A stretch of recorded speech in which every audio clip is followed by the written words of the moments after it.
আসসালামু আলাইকুম সবাইকে, যে যেখান থেকে দেখছেন আশা করি সবাই ভালো আছেন, সুস্থ আছেন। একটি ডিম দিয়ে কিভাবে অসাধারণ স্বাদের এবং দেখতে অসম্ভব সুন্দর সুজি পিঠা বানানো যায় তার রেসিপি আজকে আপনাদের সাথে শেয়ার করব। প্রথমে আমি এখানে একটি বোল নিয়ে নিলাম, তার মধ্যে একটি ডিম এবং 1 কাপ পরিমাণ চিনি দিয়েছি। সামান্য পরিমাণ লবণও ব্যবহার করেছি যাতে মিষ্টির স্বাদটা ব্যালেন্স থাকে। এরপর আমি একটি হ্যান্ড মিক্সার দিয়ে ভালোভাবে মিক্স করে নেব। মনে রাখবেন চিনিটা ডিমের সাথে ভালোভাবে গলিয়ে মিক্স করতে হবে, এতে করে পিঠার ডোটা ভালো আসবে।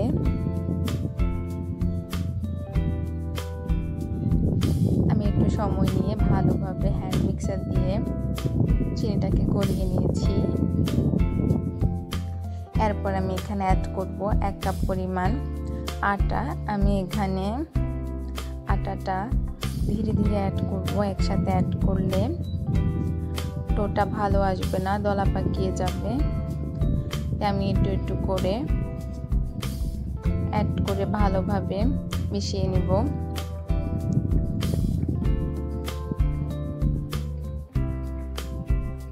এই কাজটা আপনাদেরকে একটু সময় নিয়ে করতে হবে।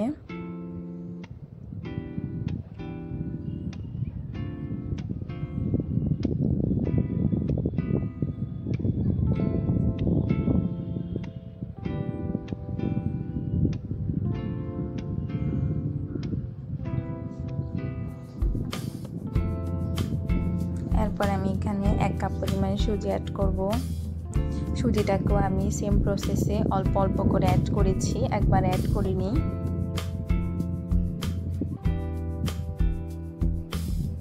দেখতে পাচ্ছেন সুজি আটা অ্যাড করার পরে ডো স্ট্রাকচারটা কেমন এসেছে। আমি 10 মিনিট রেস্টে রেখেছি।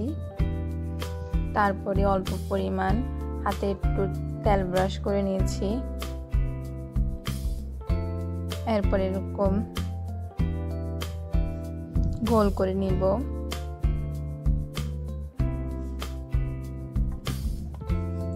পিঠা সুন্দর ডিজাইন আনার জন্য আমি একটা চামচ ব্যবহার করেছি। চামচ দিয়ে একটা একটা করে আগ দিয়ে দিব যাতে পিঠাটা দেখতে সুন্দর লাগে। দেখতে সুন্দর লাগলে খেতেও ভালো লাগবে। আপনাদের সুবিধার্থে আমি আরও একটি করিয়ে দেখাচ্ছি।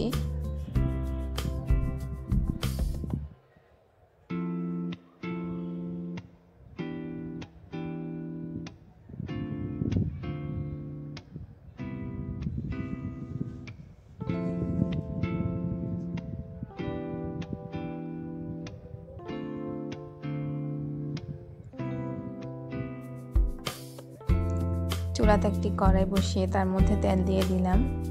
তেলটাকে আমরা বেশি গরম করব না, মিডিয়াম হিটে রাখবো।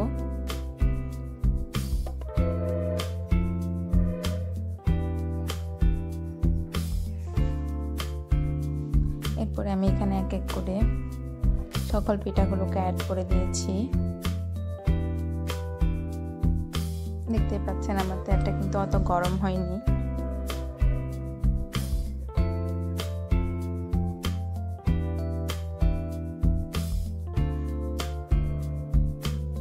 পিঠাটা ভাজার সময় আমাদেরকে গ্যাসের ফ্লেমটা অবশ্যই মিডিয়াম টু লোয়ে রাখতে হবে। হাই ফ্লেমে যদি রাখি তাহলে পিঠার উপরে কালার চলে আসবে, কিন্তু ভিতরে পিঠাটা ভালোভাবে তৈরি হবে না।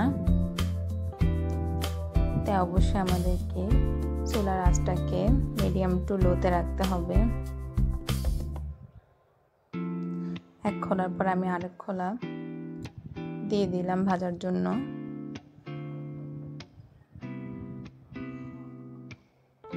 একটু সময় নিয়ে প্রপারলি পিঠাটাকে ভাজলে আমাদের আজকে পিঠাটা তৈরি হয়ে যাবে।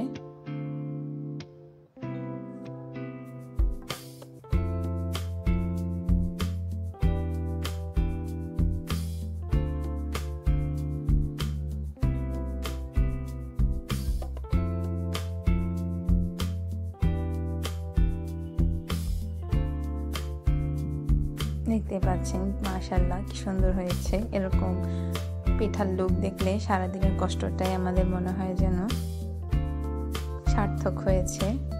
আপনারা বাসায় অবশ্যই ট্রাই করবেন। ভালো লাগলে চ্যানেলটিকে সাবস্ক্রাইব করবেন। আল্লাহ হাফেজ।